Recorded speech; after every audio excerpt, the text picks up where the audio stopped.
Howdy everyone, this is Pilgrim, and this is a content idea I have for a critical mess. I realize I never have any time anymore because I'm so busy working and playing with my kid that's arrived recently, or doing some projects at home, so I barely have time to play any games, let alone record podcasts about games. And I got lots of things I wanted to record, but then I realized there's this one point in the day, or some days, when I'm not doing anything, and that's when I'm out driving. So I figured I'd try recording just me talking shit while I'm out driving. So this is the first attempt at such a podcast. And so what am I going to talk about on my inaugural attempt at doing this? Well, let's talk about fucking EA, Electronic Arts. They were in the news yesterday. Or maybe it was the day before. I only caught up with it yesterday.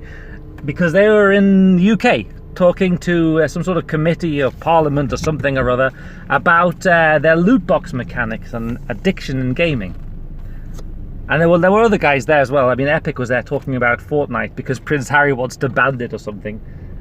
Honestly, I don't know what's happened to the world. The news is so fucking weird. Like, Prince Harry wants to ban a video game. Like, what? You couldn't have predicted that, British royalty would be talking about video game control just 5 years ago. World's gone fucking nuts. Anyway, so EA, what did they do? Well, they were talking about their loot boxes, because they had some sticky questions they had to answer. Like, well, isn't this gambling? Loot boxes, you're paying like for a pack. I mean, I think in the context of FIFA they were talking. So you're paying, I don't know how much it is anymore, a few bucks for a pack of cards representing players to go into your ultimate team for the ultimate team mode in FIFA. So they say, well, isn't this gambling? Because you're buying a pack of cards and you don't know what's in it, and sometimes you get good players, but most of the time you get bad.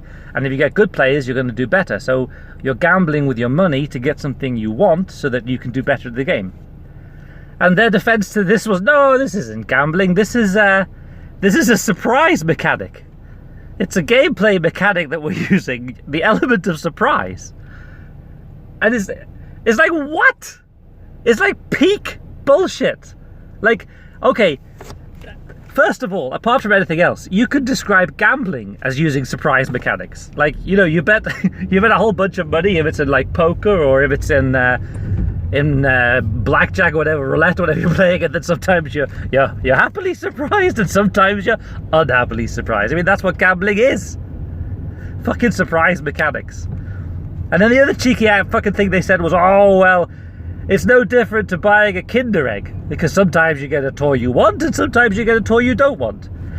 As if it's even qualitatively the same thing, let alone quantitatively. We're talking about a Kinder Egg where you get a little piece of plastic that you can play with your buddies or whatever, versus buying a pack of digital characters for a video game which you can play with competitively against other people. And it's just mind-boggling the level of bullshit that EA have reached. I mean, in a way it's not surprising, because they're peddling such shit that's so consumer unfriendly and so bad for gamers, and yet they're still desperately trying to sell it, because they have to sell it, because it's the whole fucking business model.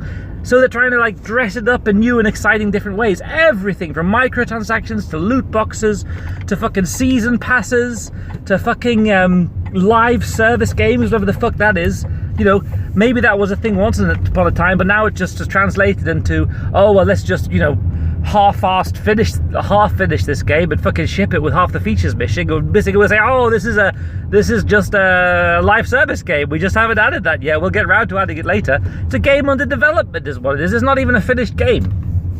It's just peak bullshit, and it's like this fucking surprise mechanics. How do they come up with this bullshit? Like, if you were to want to parody EA coming up with some bullshit dressing for some of their dumbass fucking mechanics or their fucking features of their games, and you came up with the idea of them coming out to a hearing and saying, oh, this is just surprise mechanics, no one would think that was real. Like, but that's what they're actually doing. Oh my god, I see, I've only done this for like 4 minutes, I've already fucking wound myself up. What I was going to say was, it's just peak bullshit.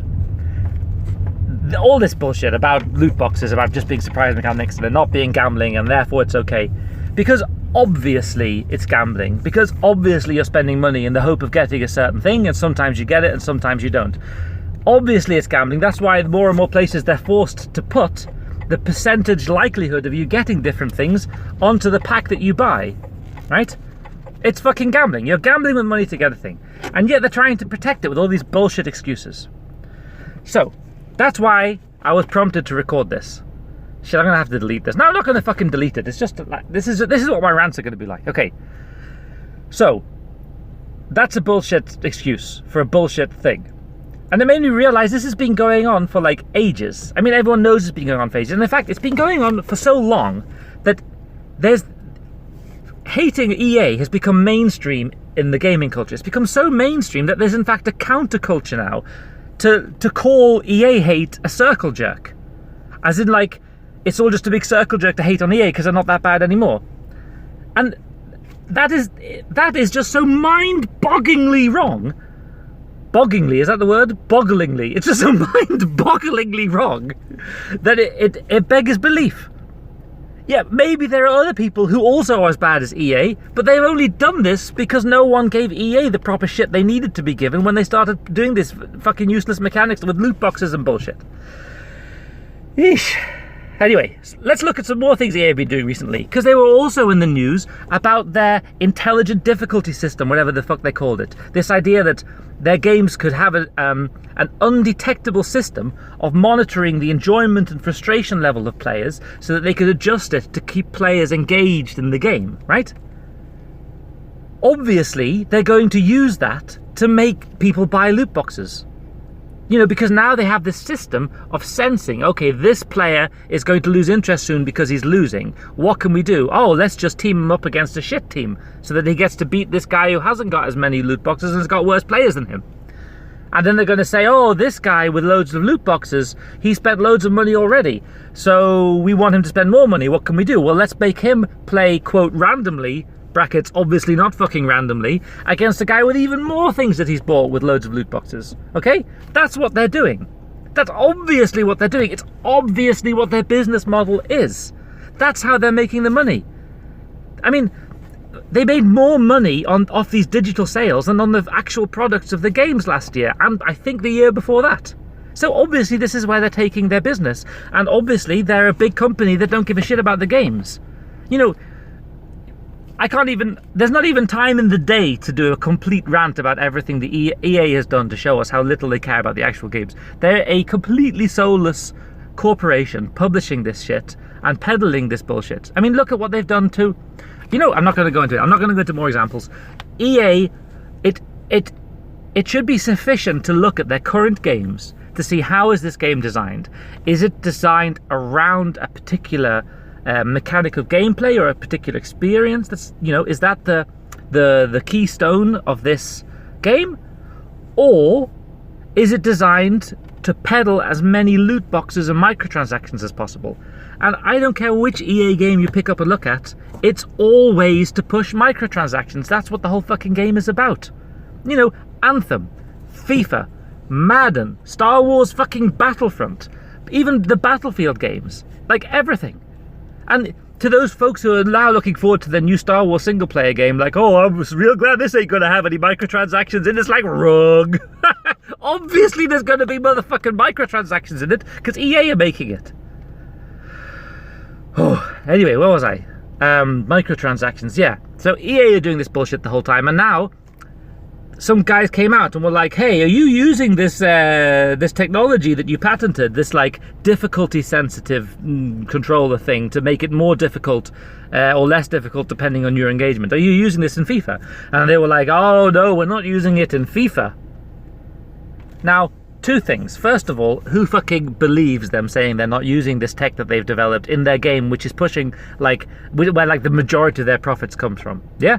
No one believes them about that. I certainly don't. And you shouldn't either. Okay? Secondly, even if they are speaking the truth, what does it mean that when they come out and say, well, we're not using it in FIFA? You know, okay, so which games are they using it in? Right? The Battlefield games? You know, in fact, one of the examples of how that mechanic would work is you're playing a multiplayer shooter game online competitively, you're doing really badly, they want you to to fucking enjoy yourself, so you keep playing the game, so you keep in the system, so you keep buying upgrades, so and like microtransactions. So what do? Well, then they put you against players that are worse than you. It's like they've weaponized the player ranking systems like ELO. I mean, imagine if chess did this. You know, if you play chess a lot, like on chess.com or whatever, you get an ELO ranking, and imagine like every now and then, just to make sure that you're not getting complacent, they make you play against someone really difficult. Except it's not that bad, it's even worse, because then they say, oh yeah, but you can buy like an extra bishop or an extra queen for $2 for the next 5 games. Yeah, so then you do that, and now you've won those games, okay? Now your extra queen and bishop has run out, you're going to start losing again because they're trying to incentivize you to buy more loot boxes. The whole point about their games is that they're meant to push these microtransactions. That's the center of their design of their games these days. All of them are like this. It's fucking terrible. And sometimes, yeah, the games are enjoyable, but it's like a side effect of their main goal, which is to sell you microtransactions. Anyway, fucking had it with EA. You know, I've stood parked here for the last 6 minutes. I already got where I was going, but I wasn't even getting started, because that was the other thing I wanted to talk about was Activision, right? Activision Blizzard. That was another story from like last year or the year before. They were talking about their own thing that they patented, which was this idea where if you bought a microtransaction, like an extra bonus or weapon or something that gave you an edge in combat, you would be deliberately pitched against players who hadn't bought that item, right? To achieve 2 things. One, to like fucking ring a bell like a little Pavlovian dog every time you've bought the item, to like teach you, well, now it's good, you see, because you hear the bell ringing, you're winning because you bought this item. Because you're playing against these guys who don't have the items, you're going to have an advantage, so you're going to win, right?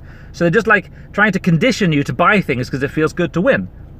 And of course, on the other side, that's the carrot. The stick approach is, oh, well, you know, you didn't buy any microtransactions. Well, get ready to be fucked in multiplayer because you're going to be pitched against all these people with these massive bonuses, right? And they patented that system. And they're also saying, you know, Destiny, the game went out and said, oh, well, we're not using this system. Yeah? Okay. Again, really? You patented the system, you developed it, and it can make you a fuckload of money, which clearly is like the main aim of those publishers these days. And what, you're not going to use it? And even if it is true, again, if Blizzard come out and say, well, we're not using it in Destiny, all right, so where are you using it, right? Like, are we meant to believe you're not doing that in any of your games? And if you are doing it in any of your games, why do you come out and say, well, we're not using it in Destiny, rather than saying we don't use it in any of our games? Because, of course, they're fucking using it in all of their games. And this, okay, I'm going to have to try and end this fucking rant, but this is the problem. The publishers that are funding the development of these games, they don't give a shit anymore about the games. Or if they do, it's only insofar as it can get people to actually buy the game. The thing that they're trying to fund and trying to invest in is these like money-making schemes of pushing loot boxes. It's basically the mobile game industry showing the video game industry, you know, actually you can make a fuckload of money off this. Because, you know, of fucking course you can. You could have made a fuckload of money off this back in the 90s or the early 2000s, you know? Like the first time Counter-Strike was around, what, you don't think you could have given people like an option for $5 to buy a health bonus or an armor bonus for the next 10 matches or whatever? You know, of course people would have bought it back then. It's not like people are like suddenly fucking weird in the 21st century and are lazier than gamers were back then. It's just that now they've cottoned on to the idea that you can actually do this. They're fucking swimming in the cash from doing this because they're like I said, they're like weaponizing this feeling of it being good to win. And they're weaponizing, yeah, they're weaponizing that feeling. They're just pushing these fucking microtransactions. Anyway, I don't even know where I was going. Oh yeah, because part of this recording is a reaction to people going on about, well, it's just so mainstream to hate EA. It's so easy. Everyone does. It's a circle jerk. You know, take a step back and try and think, why is it that people shit all over EA? And why is it that people don't shit all over companies like CD Projekt, right?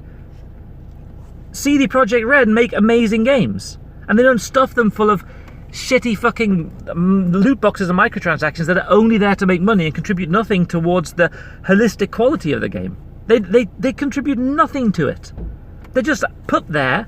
Well, in the best case scenario, these loot boxes and microtransactions are just put there to make a shitload of money off people because they want to be vain and have certain cosmetics, or because they want an actual gameplay advantage. And in a worst case scenario, the whole fucking game is designed around the foundation of those loot box and microtransaction mechanics, like Star Wars Battlefront 2. That whole game was so wanked on launch because it was entirely built around people spending money to progress. I remember coming out and some dude working out you needed to play like for 80 hours or something to unlock one character. And it wasn't just any character, like some sort of minor character, you know? It wasn't like, oh, I want to play as Bosch, you know, and then I have to work to get that. Oh, it's just a minor character. It was Darth fucking Vader. It's like, you know, if you think Star Wars, that's the character you think of. You know, the Star Wars main character. And it's like, oh yeah, you have to pay an extra, like pay for 80 hours to get him. Yeah, or you just pay us $5. And of course, in that arithmetic, you think, well, how much, you know, 80 hours of my time, what's that worth? What do I get per hour, you know? Obviously, I mean, you get paid more than $5 for an hour of labor. So obviously you're going to do the math. I'm like, oh, well, you know, instead of spending 80 hours, I'll just, you know, spend $5. That's 1 hour tomorrow at work, whatever you do. Eesh. Anyway, this is the problem with the gaming industry. And people are becoming complacent about it. And there's this counterculture coming. And I don't even know. It's like, you know, you got to be careful calling people shills, because but it's difficult not to when they're defending something which is just clearly so bad for gamers. Like, you know, people coming out like, oh, I think it's okay that those things are there, you know? How is it okay? Like, what? You think Star Wars Battlefront 2 would have been a worse game if they'd released it and anyone can play any character? You know, you know, I don't know who I'm even fucking talking to now, but if I'm talking to someone who didn't have an issue with these loot boxes and stuff, think of any game with loot boxes, any game with gated progression, which you can bypass with money, right? Even a game like For Honor, which I fucking love. And by the way, I love Star Wars Battlefront 2. It was just fucked.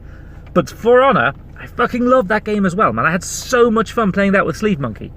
Like, we played that for hours. But even that game, are you really going to tell me with a straight face that that game would have been worse if they just released it and every character was available? No, you're not going to say that. And I bet it didn't even enter into the people who are defending this, didn't even enter into their minds that, like, well, you know, you could have just released this game with all the characters available for everyone and, you know, not having to pay $5 to unlock them. No, you're not even going to think that thought, because it's just so, it's become the backbone of gaming. That you buy a game and you're like, oh wow, you know, the new Star Wars game, I can't wait to get to play Darth Vader, and then like, oh shit, I have to play for 80 hours first. Oh well, I guess that's how it is. You know, it shouldn't have to be like that. It's fucking bollocks. Eesh. Anyway, I've got a fuckload more things to say, and I really fucking enjoyed saying this, and I don't even care if no one listens to it. I'm just going to put it on fucking YouTube. Like on podcasts. And if you're listening to this, God bless you, but otherwise I don't fucking care, because I just want to get this off my fucking chest. Alright, that's the end.